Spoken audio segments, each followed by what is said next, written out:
আমরা তিনজন তো আমাদের এই যে 3টা প্লেট নিচ্ছি, ধোয়া প্লেট আমরা নিয়ে যাচ্ছি, এখন খাবো। প্লেট ধোয়া, তারপরও ধুয়ে নেওয়া ভালো, ঠিক আছে? আপনারা আসলে প্লেট ধুয়ে নেবেন। আমার হচ্ছে পাবনাতে একটা, রাজশাহীতে আপনার জেন্টস পার্লার। ভাত আমরা নিচ্ছি, আপনার ইচ্ছা মতো আপনি ভাত নিতে পারবেন।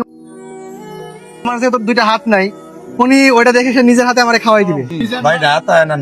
না, আমি থাকি পাবনাতে, আমার এলাকাতে। আশা করি আপনার এখানে আইসি।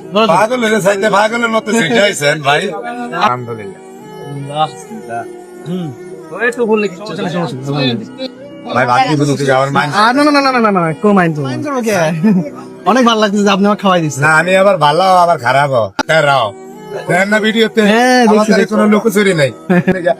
ভাই একটু পানি দেন তো, পানি। আমরা একটু বাইরে বললে তো আমার জন্য বেশি বাইরে। আফিদি ভাই, এই পর্যন্ত যতদূর মনে হয় মিজান ভাই কাউকে খাওয়াইয়ে দেয় না, এমন ভিডিও দেখি আমি নাই। দেখি, আমিও দেখি নাই। আমার সামনে নাকি মিজান ভাই খাওয়াই দিচ্ছে, মানে মানে অনুভূতিটা কেমন? এটা দেখে আমি নিজে অবাক হয়ে যাচ্ছি, সত্যি কথা। ভাই আমার ছেলে মেয়ে কজন ভাইয়া? আমার হচ্ছে আপনার 2 ছেলে 1 মেয়ে। আল্লাহ হাফেজ। ছেলে 2টা জমজ, আমরা এত জমজ 2 ছেলে বড়, আর মেয়ের বয়স 3 বছর। তো আমরা আমার তো শান্ত আমার তিন মেয়ে। যাক মাশাআল্লাহ। আল্লাহ যেন আর কোনো কাম না হতে আমারে ভাই। সবাই সরেন, বাতাসটা গায়ে লাগলো না তো। ভাই একটু জায়গা দেন ভাই। 100 টাকা হিসেবে এত সুন্দর খাবার খুবই ভালো। 100 টাকা হিসেবে খুবই ভালো, খুবই ভালো।